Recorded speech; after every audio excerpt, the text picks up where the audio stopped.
네, 한 주간의 교육의 뉴스 중에서 가장 핫한 이슈를 골라서 깊숙이 파고들어서 집중 보도하는 이슈앤 포커스. 국민일보의 박영미 기자가 자리했습니다. 어서 오세요. 안녕하세요. 국민일보 박영미 기자입니다. 네, 자 오늘은 어떤 소식입니까? 오늘은 북한을 위해 한국과 브라질 교회가 손을 맞잡았다는 이야기와요. 오. 또 서울국제도서전에 참여한 기독 출판사 소식 전해드리겠습니다. 네, 첫 번째 뉴스부터 듣겠습니다. 브라질은 전 세계에서 선교사를 두 번째로 많이 파송한 나라로 알려져 있는데요. 네. 최근 브라질 교회 성도들이 아주 뜨겁게 마음에 품은 나라가 바로 북한입니다. 네. 브라질은 북한과 수교국이라 우리보다 비교적 자유롭게 현지를 왕래할 수 있는데요. 네. 이에 따라 한국교회가 서포트하고 브라질 사역자들은 북한 선교를 하는 아름다운 동역이 이루어지고 있습니다. 네네. 오랜만에 북한 선교 소식을 들어서 참 반가운데요.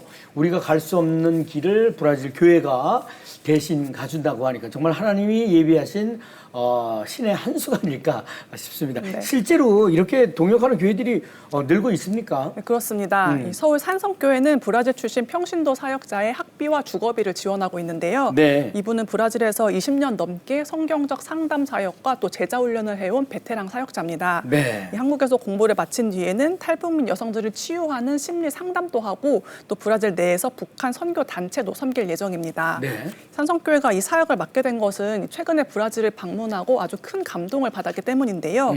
부부나 가족 단위로 북한에 들어가기로 결단한 현지인만 100명을 넘게 만났고요. 네. 그중에서는 북한을 15번 이상 방문한 사람도 있었다고 합니다. 아. 그들의 눈빛을 보고 협력을 하지 않을 수 없었던 겁니다. 네네. 지금 사진을 보고 있습니다만 그런 눈빛이네요. 네. 지구 반대편의 사람들이 북한을 위해 목숨을 걸겠다는 그 마음이 정말 감사한데요. 이렇게 북한을 선교하는 다른 교회도 있습니까? 네, 충북 청주 서남교회도 브라질 출신의 목사님 가족을 후원하고 있습니다. 네. 이 목사님은 인근 대학에서 한국어와 한국 문화를 공부한 뒤에 북한에 들어갈 예정인데요. 네. 교회는 목사님 가족이 걱정 없이 공부할 수 있도록 3년 동안 학비와 주거비는 물론이고 생활비를 벌 수 있는 일자리까지 제공을 했습니다. 네. 우리가 갈 수 없는 북한 깊숙한 곳까지 들어가서 북한을 위해 사역할 목사님이기에 이 후원을 아낄 수 없다고 합니다. 이 현재 북한을 섬기고 있는 다른 사역자와 인터뷰를 해봤더니 이 한국말과 한국 문화를 공부하는 브라질 목사님, 성도님들이 크게 늘어나고 있다고 하는데요. 네. 비록 지금은 씨앗을 뿌리는 조심스러운 단계지만 앞으로는 엄청난 선교 시너지가 날 것으로 기대됩니다. 네네. 한국 교회가 브라질과 북한의 다리가 되어 북한 선교에 동참한다는 것이 정말 귀한데요. 이렇게 국경을 초월한 하나님의 선교 방법이 상상을 초월할 정도로 신명하다는 생각이 듭니다. 우리도 북한을 위한 기도를 끊임없이 해야 할 것 같습니다. 네. 네. 자, 그럼 다음 소식 듣겠습니다. 기독교 서적하면 재미가 없거나 지루할 것 같다는 생각을 할 수가 있는데요. 네. 그 편견을 완전히 깨부순 현장이 있었습니다. 네. 바로 서울 코엑스에서 개최된 2026 서울국제도서전인데요. 다양한 아이디어로 무장한 기독교 출판계 부스 앞에 오픈런 수준으로 아주 긴 줄이 늘어섰습니다. 단순히 책을 진열하고 판매하는 것을 넘어서 체험과 재미가 어우러진 현장 소식 전해드리겠습니다. 오픈런 수준으로 그 독자들이 기독교 서적에 관심을 가졌다는 것이 참 고무적인데요. 네. 독자들에게 양질의 책을 소개하고 싶은 기독 출판사들의 노력이 다양했을 것 같습니다. 네. 자세한 소개 부탁드립니다. 먼저 향기로 사람들을 사로잡은 부스가 있었는데요. 네. 바로 성서유니온 출판사입니다. 들어가자마자 페루산 향나무 등 18가지의 은은한 향기가 났는데요. 네. 방문객들은 편한 의자에 앉아서 향기를 맡으면서 책을 읽고 또 다음 사람을 위해 한 줄 평을 남기는 교환 독서를 할 수 있었습니다. 일정 금액 이상 구매하면 향기칩과 함께 에코백도 증정해서 아주 인기가 많았는데요. 네. 엄마 손을 잡고 온 9살 어린이가 마치 여행 온 것 같다고 좋아했을 정도였습니다. 네. 9살 어린이의 마음까지 사로잡았다니. 네. 네. 기독교 출판사들의 노력이 빛을 발했네요. 네. 다른 부스의 아이디어도 궁금하네요.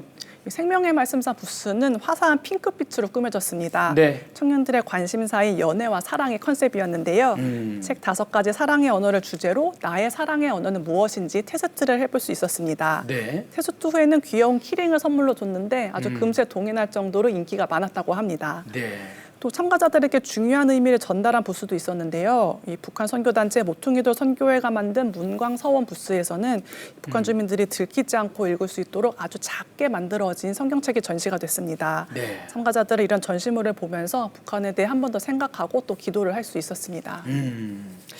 책 소개만 하는 게 아니라 참가자들에게 소명을 주고 또 기도 제목도 같이 전하는 자리여서 더 네. 의미가 있었던 것 같네요. 네. 맞습니다. 올해 도서전에는 15개 기독교 출판사가 참석해서 콘텐츠가 아주 풍성했는데요. 크리스천 독서 플랫폼에서도 저자와 함께 북테이블을 운영하는 등 독자와 함께 소통하는 장을 마련하기도 했습니다. 네. 관계자들은 이번 도서전이 기독교 콘텐츠가 세상과 소통할 수 있는 방법을 증명한 자리였다고 평가를 했는데요. 앞으로도 양질의 도서로 기독교 도서 문화를 확산하고 또 문서 선교의 사명을 이어갈 것을 다짐했습니다. 네. 예배와 기도와 함께 기독교 서적을 읽는 것도 영성을 키우는 방법 중에 하나인데요. 성도들이 책을 가까이 해야 출판사들도 좋은 책을 더 많이 만들 수 있으니까 말이죠. 기독교 서적을 더 사랑해 주시면 좋겠습니다. 네. 박용미 기자 수고하셨습니다. 감사합니다. 감사합니다. 이어지는 단신 뉴스 보시겠습니다.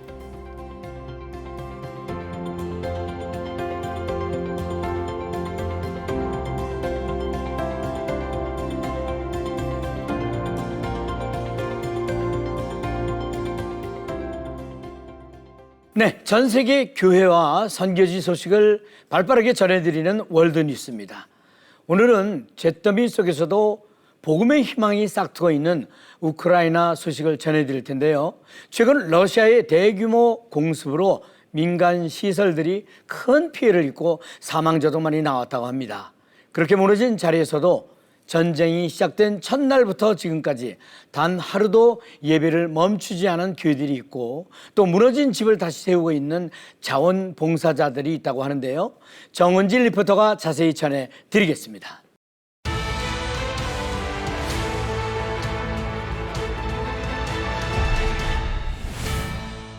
러시아가 우크라이나의 수도 키이우를 비롯한 주요 도시에 대규모 공습을 감행했습니다. 이번 공격은 3주도 채 안 되는 기간 동안 키이우를 겨냥한 세 번째 대규모 공습이었습니다.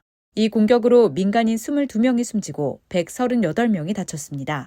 우크라이나는 바로 다음 날 드론 수백 대를 동원해 블라디미르 푸틴 러시아 대통령의 고향인 상트페테르부르크를 공격했습니다. 러시아의 이번 대규모 공습은 볼로디미르 젤렌스키 우크라이나 대통령이 트럼프 행정부에 패트리엇 방공 미사일 추가 지원을 요청한 가운데 이루어졌습니다. 젤렌스키 대통령은 러시아의 탄도미사일을 막을 수 있는 유일한 방공 시스템인 패트리엇 미사일이 부족해지고 있다고 경고했습니다. 한편 일부 분석가들은 러시아가 전장에서 난관에 부딪히고 있다고 말합니다. 최근 발표된 한 보고서는 2023년 10월 이후 처음으로 러시아가 점령한 영토보다 잃은 영토가 더 많다고 분석했습니다. They are not gaining territory.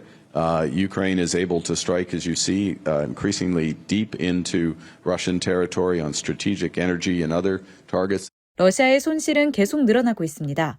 They have losses, 35,000 soldiers, Russian soldiers per month. Wow. And it's a huge number of losses. 사상자가 증가함에 따라 러시아는 병력을 충원하기 위한 새로운 방법을 찾고 있습니다.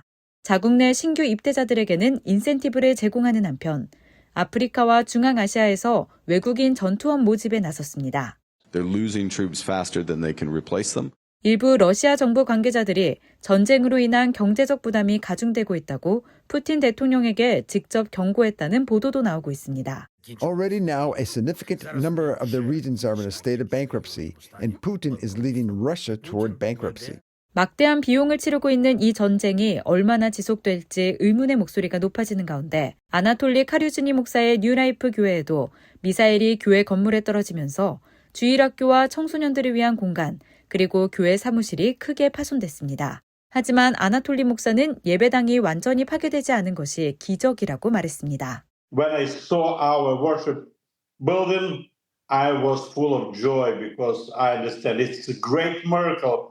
15 meters from my worship center was big explosion. Everything is destroyed. No windows. 아나톨리 목사의 교회는 지금도 청소와 복구 작업이 한창입니다.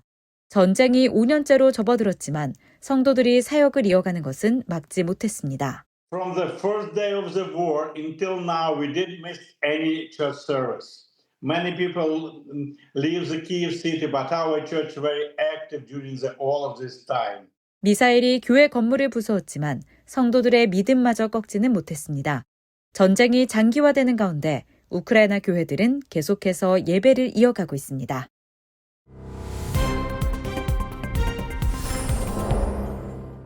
러시아와의 전쟁으로 우크라이나 전역이 초토화되면서 갈 곳을 잃은 가족들은 절망에 빠졌습니다. 이 참담함 속에 자원봉사자들이 모여 집을 잃은 이들의 재건을 돕고 있습니다. 우크라이나 최대 규모의 민간인 자원봉사단인 도브라밧의 책임자인 미카일로 브리슈코가 산산이 부서진 마을을 안내했습니다. Right here, one of the Russian ballistic missiles struck, and right next to it, a Shahd drone hit this home. Another drone hit behind this building, and another missile struck right here. These are civilian infrastructures. Ordinary people live here, unfortunately. A man died in this building, and many were wounded. 자원봉사자들은 마을 주민 빅터 블라센코의 집에서 재건 작업을 시작했습니다. As you can see, the house was destroyed, and our first step is to rebuild the roof so that it's not leaking and not flooding the rest of the house. 도브라밧은 현재 우크라이나 14개 지역에서 봉사하고 있습니다. 빅터 가족과 같은 이들에게 이 같은 도움은 다시 시작하게 하는 전환점이 됩니다. I want to give my great thanks to these volunteers who are helping rebuild my home. It would be extremely tough without them managing the scale of the financial cost to fix our place. 도브라밧은 러시아의 침공 직후인 2022년부터 지금까지 28개국의 5만 4천 명 자원봉사자들과 함께했습니다. 이들의 목표는 단 하나, 우크라이나 재건입니다. 망치를 휘두르고 잔해를 치우는 자원봉사자들은 각자 자신만의 사명감으로 이곳에 왔습니다. I have been doing construction work for 20 years. These are tough times. War is so scary and tough, and that is why what we are doing is so critical. 도브라밧 자원봉사자들은 미사일이나 드론 공격이 있을 때마다 투입됩니다. 때로는 공격 후 불과 몇 시간 만에 현장에 도착합니다. So far, we have rebuilt more than 10,000 homes around the country, thousands of apartments, and more than 120 civic centers, hospitals, schools, kindergartens. 도브라밧은 우크라이나어로 자원봉사 대대 또는 친절의 대대를 뜻합니다. 이들의 친절은 마을 주민들에게 시련을 버텨낼 힘을 주었습니다. This is my soul's calling. I feel the need to help others during this time for the country, and I think we all need to help each other and stand united. 우크라이나 전역에서 도브라밧 자원봉사자들은 미사일로 무너진 집을 친절과 사랑으로 다시 세우고 있습니다. 지금까지 월드뉴스 정은지입니다.